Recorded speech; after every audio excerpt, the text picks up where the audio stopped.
Hollywood's demise approaches, and even they are starting to see the writing on the wall. Hollywood will barely dare whisper, but the woke revolution that has driven out white men and ensures that every production is ideologically sound will kill the entertainment industry, writes Peter Kiefer and Peter Savotnik. I actually already beg to differ. This is just the title, and I agree with your boy Zach. This sounds like a freaking description, it's not a headline, it's a description. I already disagree. It's not gonna kill the entertainment industry. It's just gonna kill Hollywood. Just like how if all the AAA gaming companies went out of business tomorrow, it's not gonna kill gaming. It's just gonna kill those AAA companies. The mainstream is no longer the only game in town when it comes to entertainment. I actually want them to disappear. They're doing way more damage than good right now. We'd be way better off if they did collapse and we could build something better on the rubble. Their very existence is causing damage right now. So there's going to be no sympathy from me there. So a version of this piece first appeared in Common Sense. All right. A few years ago, editor-in-chief of The Hollywood Reporter pitched a story to the newsroom. He had just come back from lunch with a well-known agent who had suggested the paper take a look at the unintended consequence of Hollywood's efforts to diversify. Oh, you mean the stuff I've been warning you about for years too? You ignore me while I'm warning you you're about to drive off a cliff. I'm done warning at this point. I'm just going to sit back and laugh. Those white men who had spent decades writing scripts that had been turned into blockbuster movies and hit television shows are no longer getting hired. The newsroom blew up. And I just got to say before we continue here, I hope those white men that were making blockbusters handled their money correctly. I hope they saved up. I hope they didn't get into debt. I hope they didn't spend more money than they made. Because this is the position I'd like to be in when my industry is going down the drain. I'd love to have the ability to retire whenever I want. And then they try to force me to do some of this woke shit. No thank you. I'm just going to leave. The reporters, especially the young ones, mocked the idea that white men were on the outs. The editor-in-chief, normally self-assured, immediately backtracked. He looked rattled. It was a missed opportunity.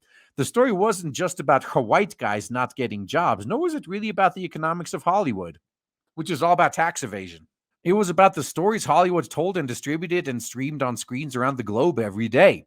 Yeah, notice that the more diverse they get, the less diverse their audience gets and the less money they make.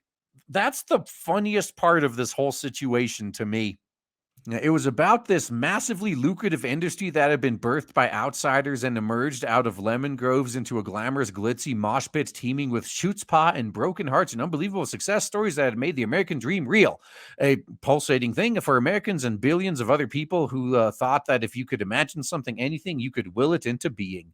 And this is why I don't care if Hollywood disappears, if AAA gaming disappear. Let's read this again, at least a part of it. Lucrative industry that had been birthed by outsiders and emerged out of lemon groves. We can do this again. Let the dying old corporate legacy industries die and build newer, better ones on the rubble. That's how they got their start. Are you saying we can't do it? Part of the reason this hasn't happened yet is because these dinosaur legacy industries keep standing in the way. Every time a good new up-and-comer shows up, these dinosaurs either maneuver to get them shut down, or they buy them out and absorb them. If we didn't have these guys getting in the way, we could accomplish so much more. It was a story about who we aspire to be. After the meeting, a reporter approached another editor about pursuing it. The editor told the reporter to drop it. No one, he said, at the Hollywood Reporter, one of a handful of trade publications that covers the ins and outs of the entertainment industry, was going to risk blowing up their career over this. And this is why I have no sympathy for these people, actually. Oh, I got to keep my head down. Now, this is going to sound harsh, and it is, and I don't give a shit. I don't trust anybody still in the mainstream industry. I keep hearing stories like, oh, well, no one's really woke in Hollywood. Oh, they're just saying that because they have to keep their jobs. And then they're going to claim out of the other side of their mouth, oh, I love this industry. Oh, this is in my blood. I love it. If you love it so much, why are you just silently standing there watching it get butt raped to death? Is that what you get off to? If you guys were honest and you really loved the art form, if you really loved the creativity, the industry, wouldn't you want to be trying whatever you can to save it? But no, worst case, they're the ones doing the fucking. Worst case, they're watching and wanking to it. I don't trust any of them. Yeah, the explosion of woke, as one longtime producer put it, didn't come out of nowhere. Yeah, you know why it happened? It's because the silent majority are a bunch of useless cucks. If the silent majority stopped being silent, this wouldn't be a problem anymore. But everyone's too scared.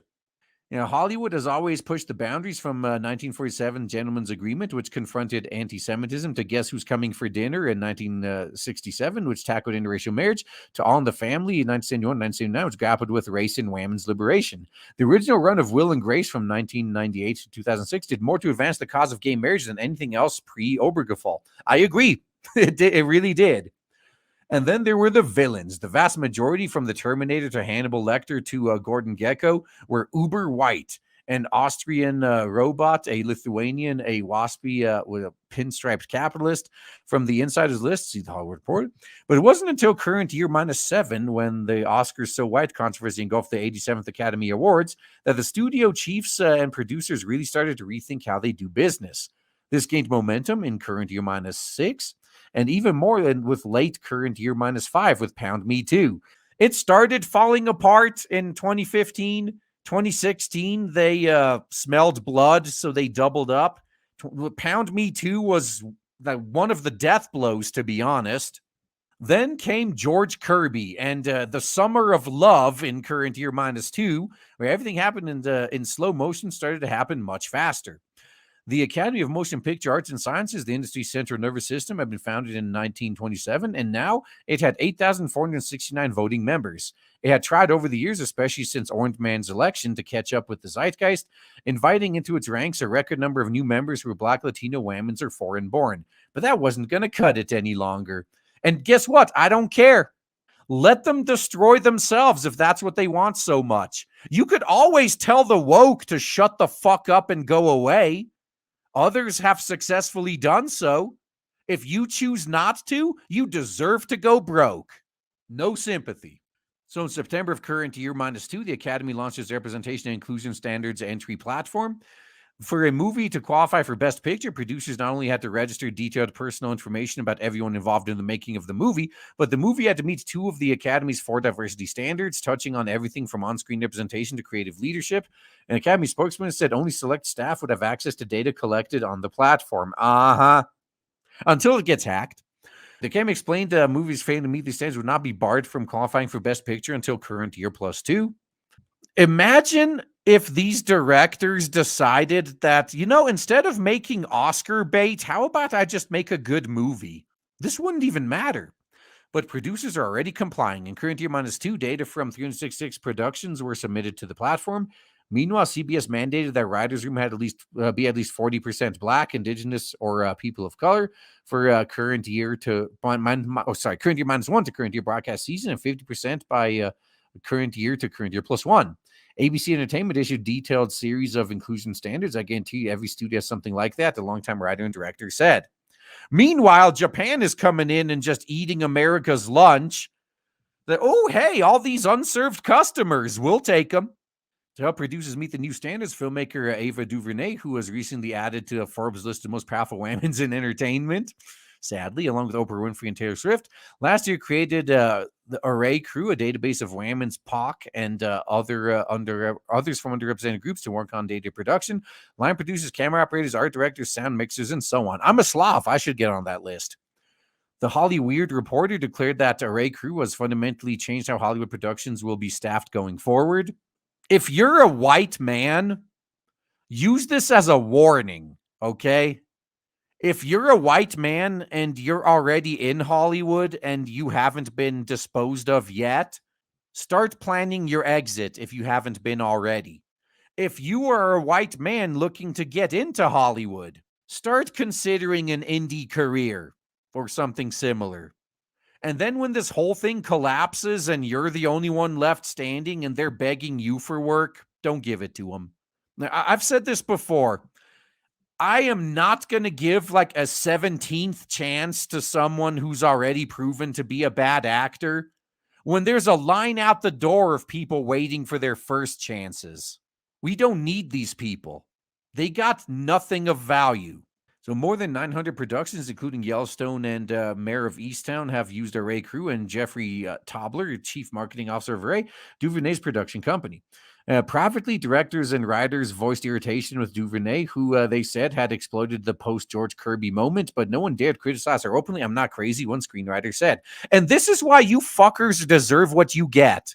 You claim to love this art form, and yet you silently watch as it's being destroyed.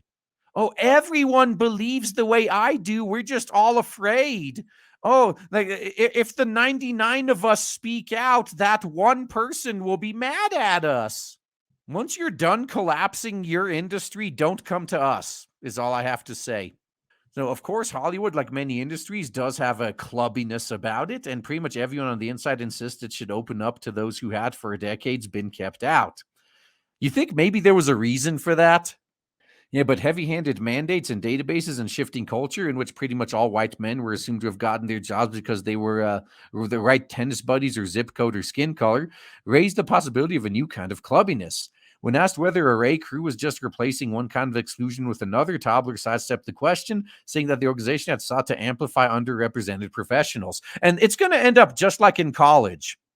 So in American colleges, women already outnumber men 3-2. It's like 60% women, 40% men. And they still get preferential treatment. They're still just packed with women's only scholarship, women's placement programs, women's this, women's that, when men are the minority in college. And it's going to continue this way in Hollywood too. There could not be a single white man left in Hollywood, and they would still insist on keeping this shit up. But the result had not just been a demographic change, it had been an ideological and cultural transformation. You know, we spoke to more than 25 writers, directors, and producers, all of whom identify as liberal and all of whom were described a pervasive fear of running afoul of the new dogma. You get what you fucking deserve. We've been warning you idiots about this for well over a decade now.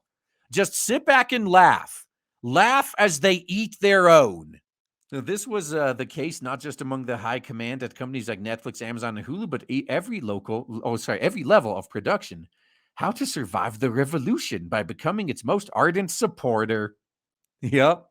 All of these guys that are out there parroting the woke talking points, attacking fans on social media, as soon as the tide turns against them, they're going to be, oh, I never really meant that, guys. I was on your side all along. Nope, I'm just going to point and laugh. Best way to defend yourself against the woke is to outwoke everyone, including the woke, one writer said. That carries a risk, you know. If you do that and the other side wins, there's no place for you anymore. Yeah, suddenly every conversation with every agent or head of content started with, is anyone BIPOC attached to this? The old timers accustomed to being on the inside and the non-BIPOC up-and-comers afraid they'd never get there were one part confused, one part angry, and 10,000 parts scared. And in their fear, they tanked whatever chances they may have had in the future. Yeah, if you voice things in a certain way, it can really have negative repercussions for you, and people can presume you could be racist or you could be seen as misogynist. And guess what? I may have a bit more sympathy for these fuckers if they weren't throwing other people under the bus. These guys have no problems canceling someone else. And then when their turn comes up, they're going to be, oh, but I didn't really believe this. I was forced to do it. Now, fuck all of you. Even I have enough self-awareness to realize that if I was ever in a position where I had to choose between like feeding my family or, letting my family starve and doing the right thing, I can't guarantee that I wouldn't throw someone else under the bus to save my own family. Most people would. I understand. But I also understand that if someone who I wronged was ever in a position to get some payback, I couldn't fucking bitch if they chose to do that.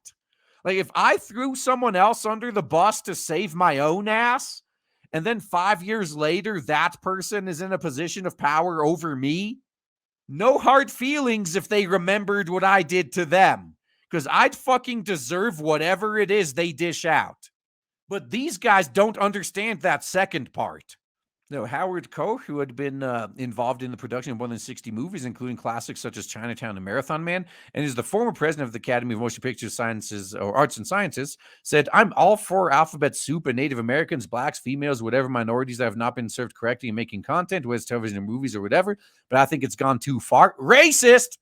I know a lot of very talented people that can't get work because they're not black, Native American, female, or alphabet soup. You fuckers are the ones that allowed this to happen. You are the ones that opened the gates to the bad actors. You are the ones that were championing this when it was in its infancy. Fuck you. You deserve everything you're suffering through right now. No sympathy." Another writer who, like most of the writers we interviewed, was afraid to speak openly for fear of never working again, said, "I get so paranoid about even phone calls. It's so scary. My close friends and family are just like, don't say anything is one of those things. Will I be able to sleep at night if I say anything? Getting jobs in this town is hard, and I'm very grateful to have a job. If there's a so-called ding on my record, it would just be an argument against hiring me." And you're not actively looking for another job or another career? Seriously? This is just like those fucking bread tubers that, at that conference in Airstrip 1 were saying how they're afraid of their own audiences. You deserve this. You fostered this environment. You expect us to feel sorry for you when it bites you in the fucking ass? Hell no. So as it is, said Sam Lawson, the author of The Big Goodbye, Chinatown, The Last Years of Hollywood, not so different from the McCarthy era when everyone in Hollywood professed to believe something that they thought everyone outside of Hollywood, the country, their audience believed. Oh, yes. This is pretty much what it's like. And again, let this be a warning to everyone, because this could happen to any of us too. Our workplaces could be infested with wokeness and we could be on the chopping block. So if you are in a position to do so, if you make enough money, don't be like some of these idiots that make $300,000 a year, but they spend $350,000 a year. Let's say you splurge a little bit.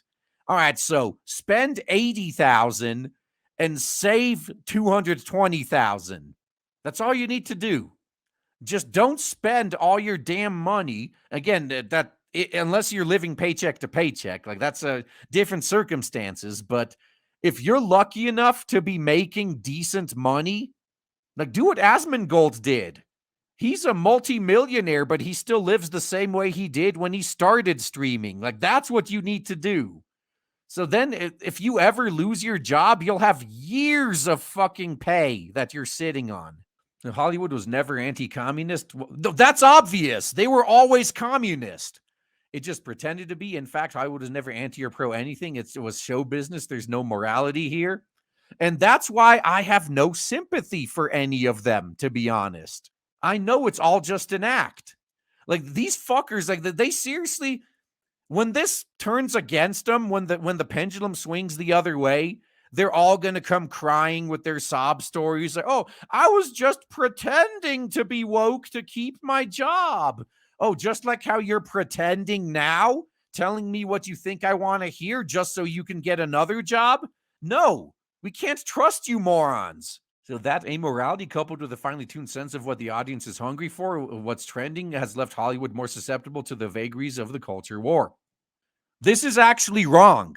They are going out of their way to give us the exact opposite of what the audience is hungry for. We keep telling them what we want, and they keep telling us we're racist for even asking for that. So fuck them.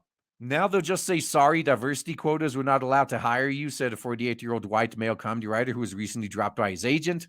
Zach Stentz, a writer and producer who was a screenwriter on Agent Cody Banks in the Marvel movie Thor, said a really toxic thing that does happen is the agents will tell their clients, especially white clients, that when they don't get a job, oh yeah, it's because they had to hire a minority writer. Stentz added, even if it's true, it's not a helpful thing to say. Oh, it is helpful because it at least lets everyone know, who was at fault.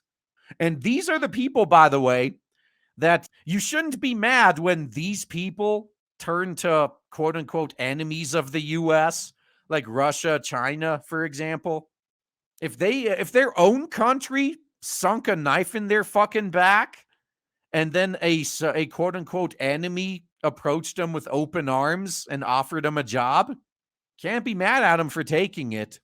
And one showrunner, afraid to send his emails to us out of fear of them accidentally winding up on the wrong screen, agreed to show us correspondence with agents, writers, and studio chiefs, and that capture a new thinking at the highest levels of the Hollywood food chain. Sitting in his office in a casita behind his house next to the pool, we scrolled through the emails on his laptop. This one is a dead end. They are going to limit search to Whammons and BIPOC. How tied to hiring him are you? There are some internally that don't like the idea of hiring a white guy. I wish I had a better way to frame it. Hate this shit. The studio's not telling us the job must go to a female BIPOC writer. Sorry, it sucks. When we wrapped up, the showrunner said this is all going to end in a giant class action lawsuit. I hope so. Now, all these white guys should start suing, actually. They should start suing for discrimination. That's one of the ways that things might change. Use their own tactics against them. The creatives who embrace this agenda think all of this is laughable, a lie, a rationalization, which is why it's so fucking hilarious when it bites them in the ass. It was just a joke to them when they were ruining someone else's life, and then their life gets ruined and they expect sympathy? Yeah, how about fuck you? Now, hi, agents and managers of white folks in this industry. The actor-director Natalie Morales tweeted in November. For fuck's sake, please stop blaming diversity hires for why your client isn't getting a job. It's either you're not working hard enough or they're not good enough. Be honest with them. You are harming us. Oh, man, the real racists out themselves again. Roche Jeffrey, a black writer on Grownish, Santa Inc. and Woke, said, I don't care if white people aren't comfortable because black people are uncomfortable all the fucking time.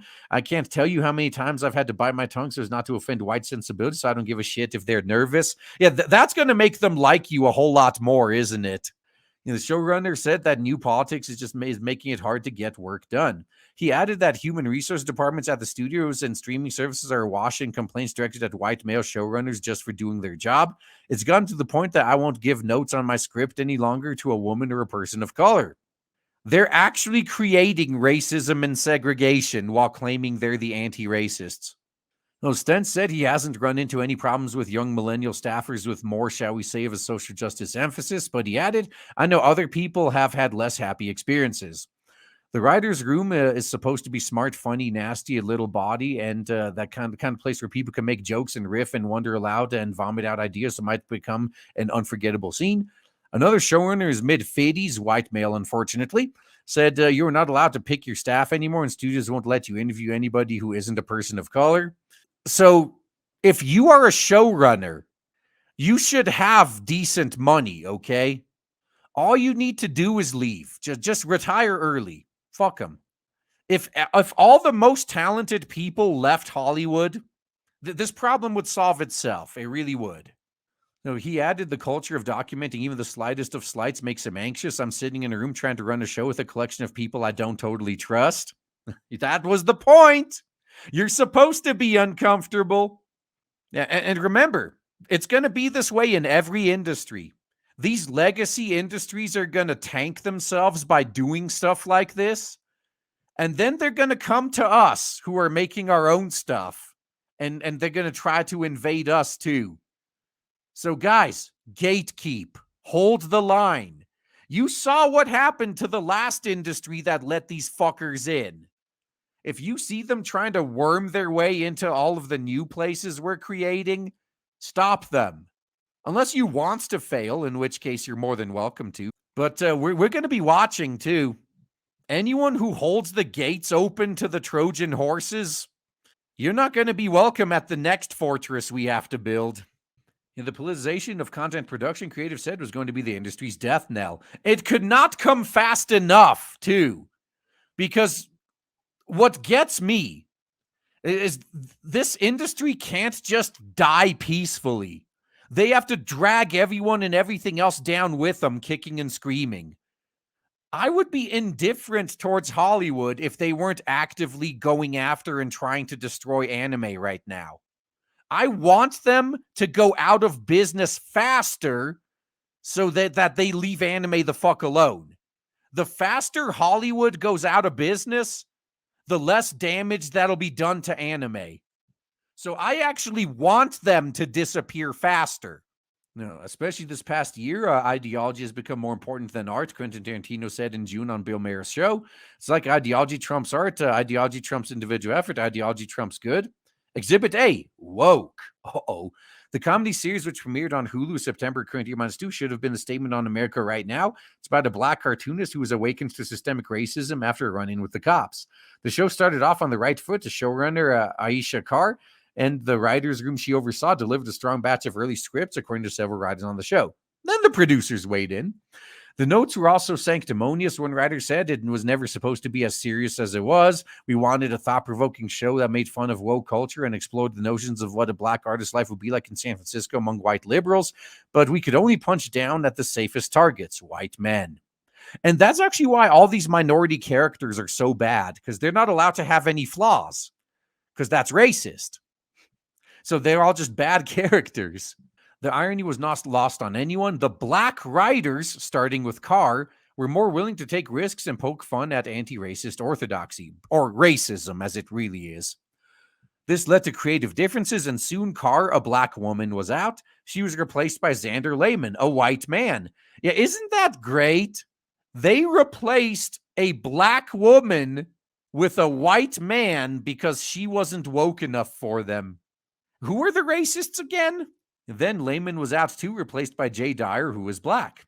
Jay was brought on towards the end for optics. A black writer of the show said, "Oh, that's kind of like how Kevin Smith was brought on to Masters of the Universe." Yeah, any black guy would do. That was the energy I got. Carr and Keith Knight, a co-creator of the semi-autobiographical show, declined to comment. Well, they know better. If they're smart, they're actually planning their exit from the industry.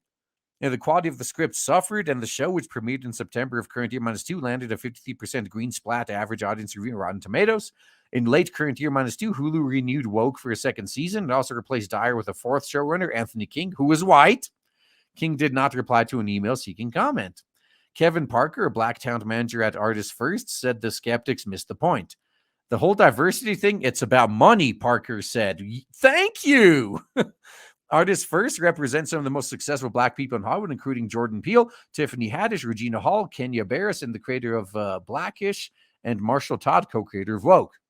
Recently, the firm moved from its old digs in Beverly Hills to a bigger office in Century City. It's good business to tell more stories from different perspectives, and that's all this really is. Well, we'll see how long that good business is going to be coming in. Like, now that you guys don't have the pandemic to use as an excuse, Spider-Man making so much money, you can't blame this shit on your fuck-ups anymore. Those investors are going to start demanding results.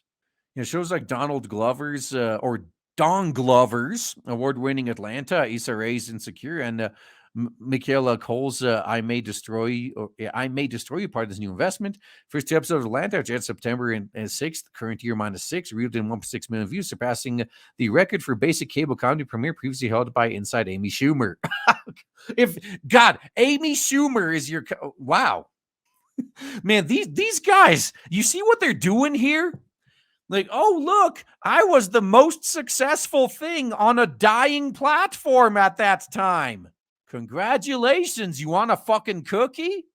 While other people were, dude, 1.6 million viewers?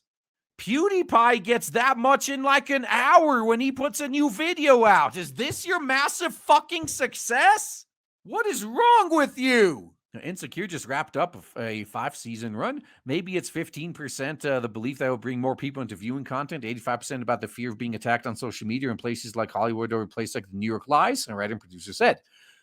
You've got to be insane not to have at the forefront of your mind all of these racial and gender and transmission issues when you're writing something. You have to worry about the impact that everything you do will have on your career. It has an obviously chilling effect on creativity. And that's why everything sucks. The creatives didn't have fun making it, so you're not going to have fun consuming it. And then it all falls apart, as it should. We emailed Franklin Leonard, the founder of the Blacklist, the point of which is to elevate voices that might otherwise not get elevated, to talk about the industry's marked shift. What was driving it? Where did it go next? He declined to comment. Of course not. Just wait until all these wokies really start eating each other, though. They're already throwing gay men under the bus. So there was a feeling among those who didn't hew to the new orthodoxy that was becoming harder not only for certain people to find work, but for a certain kind of content, ballsier, more provocative to get made. It gets made all the time on the indie sphere. It gets made overseas. If you idiots refuse to make it, other people will, and they're going to get all your customers. They were scared of what was happening. The fear, one prominent director said in an email, is the audience stops trusting us. They begin to see us as a community twisting ourselves into a pretzel to make every movie as woke as possible. Because you are! You fucking are! Every relationship mixed racially, every character sexually fluid, and they decide that we are telling stories set in a fantasy land instead of a world they know and live in. If that happens and they decide to throw themselves instead to video games 24/7, we will lose them. You have lost them! Movies and shows that were once widely acclaimed but are now verboten, writers and directors said, include Blazing Saddles, even though it was co-written by Richard Pryor, The Bad News Bears, even though it featured a multiracial cast, Tootsie, because transgender activists, and Rocky, Bad Guy Cannot Be Black, a director explained in an email. Nor would The Wizard of Oz get greenlit. The Munchkins forget it, the director said. Nor would All in the Family, probably the most influential show of the 70s. Archie Bunker, the main character, basically a Trump voter, a producer explained. South Park, which debuted in 97, has been grandfathered in. Otherwise, no way, another producer said. No, the only reason South Park is still around is because they keep making money. That's why. I'd be willing to bet money that the second South Park has a bad season, or I guess a bad movie now with the way they're doing things, they'll be dropped immediately. So all of which may explain the very strange story of the brand new $484 million Academy Museum of Motion Pictures. In September, the Academy threw a gala celebrating the opening of the museum. Attendees include Sophia Loren, Guillermo del Toro, Jennifer Hudson, Issa Rae, Orlando Bloom, and Katy Perry. Lady Gaga performed. Vogue covered it the way Vogue covers things. And nobody else cared. Did anyone even know they made this shit? I didn't even know this thing existed. Academy Museum of Motion Pictures? It really is just an industry circle jerk. They're the only ones that even care about this shit. Yeah, Ted Sarandos, co-CEO of Netflix and chair of the museum's board, gave a speech in what is now common practice places like LA. An elder from the local Tongva tribe kicked things off with a blessing and land acknowledgement. The sanitation worker whose job it is to clean the podium between speakers dutifully wore his mask. The speakers did not. The museum features an iconic spherical 33,000 square foot theater designed by Renzo Piano. Stunning exhibitions, a two-story restaurant called Fanny's, named after Fanny Brice, actor and comedian. But oddly, it's missing any mention of a small band of mostly Jewish immigrants from Eastern Europe who created the film industry. The people without whom there would be no entertainment industry. No, don't consider Hollywood to be the entertainment industry. Quit huffing those fucking farts. In today's climate, in which inclusion and diversity are said to be so important, it was especially ironic omission. The Jews were excluded from almost everywhere. Their success signaled the inclusivity and possibility that only Hollywood could afford. The rise of the industry's founding fathers should have been an inspiring origin story around which everyone in the community could rally. The link between them now seemed obvious. Most of the media that reported in the museum missed this. Sharon Rosenlieb, writing in the Jewish newspaper The Forward, did not. It was as if they wanted to pretend that huge chunks of Hollywood's past hadn't been airbrushed out. And more to the point, it was as if they wanted to forget that Hollywood was not the cartoon it was being made out to be, such as Sam Lawson, the author. Yes, this is true. So they literally built this museum just so they can pretend they're not just a giant clown tent. That's all this is. So Hollywood at its best was meritocratic, said Lawson, who wrote about the museum for Airmail. If you don't believe me, just watch the movies of the great filmmaking eras. Yeah, this era is forever going to be known as the Great Clown Era. Howard Koch, who ran the Academy when it greenlit the museum, said the museum's higher-ups have been made aware of their oversight. Let me say that the wrong will be righted very soon, he said. This appears to be a 6-week program on Jewish Austrian immigrants who fled the Nazis to make movies for Hollywood. It's important to not lose sight of the backdrop in which all of the above has happened. On this, pretty much everyone agrees. Or they pretend to. You can't trust anything someone in Hollywood says. Over the past decade, the streaming services have upended old business models and imposed new ruthlessness on the industry that was already pretty ruthless. For years, the real money in Hollywood came from the television channels that broadcast reruns and old movies. Residuals meant creatives were paid handsomely. But with the rise of Netflix, Amazon, and other streaming services, that model had collapsed, and the vast majority of creatives had to make do with less. I would have more sympathy if these people weren't constantly telling me how much they hate me. Now I just point and laugh. I just wish this whole industry would collapse sooner so they'd stop gimping good things like anime and Korean movies and things like that. Like, that's what we want more of, not this Hollywood shit. Hollywood can't collapse soon enough. And now most people in the industry don't earn enough to support a family of 4 in Los Angeles. Good. Collapse it faster. As money has gotten tighter, people have gotten angrier and things have gotten uglier. I'd say all that probably expedited the radicalization. Longtime Hollywood creative said of the shifting marketplace. Mike White said it was a lot easier for Hollywood to talk about race than class. We asked him if the 2 college women's in The White Lotus, which revolves around a handful of guests at a Hawaiian resort, were inspired by 20-somethings starting out in writers' rooms in Hollywood. He said he didn't know. But yeah, White said young girls are kind of a good vehicle to explore that because it has the sense of trendiness and lingo and hip speak mixed into the idea of who's cool and who's not. It has very little to do with it. If they have very little skin in the game, and that is the essence of what I find disturbing about the stuff on the left. Does this have anything to do with making life better for anyone, or is this just a game? Is it just about making you feel superior? I think you answered your question there at the end. It is about just making these fuckers feel superior. And I'm actually glad to see this. Everything is going exactly like we've predicted. The woke are turning on each other. And as they start eating their own, they're going to start coming out and pretending like they were never woke. Oh, I never really believed this. You got to no, fuck you. This is, even if it's true and you just played along, you never really believed it. These are the people that you surrounded yourself with. This is the audience you catered to. This is the ideology you appealed to. Get eaten alive by it. You deserve it. And I'm not even fucking kidding. The sooner Hollywood goes down, the sooner anime can go back to not having to worry about being censored. After Hollywood collapses and the pendulum swings back the other way, some of these guys are going to have to scrub certain things from their resume. Oh shit, I don't want them to know I worked on that garbage. They're basically telling you, I'm willing to do anything to save my own ass, even if it means killing the very industry I claim to be passionate about and claim to love. You can't trust people like that. As soon as they think they can get more money from someone else, they'll be sinking a knife in your back too. Oh, no hard feelings. Just gotta put food on the table or yuck. Okay. Put food on the table with someone else's business and money then, cuz I ain't gonna support you from either side.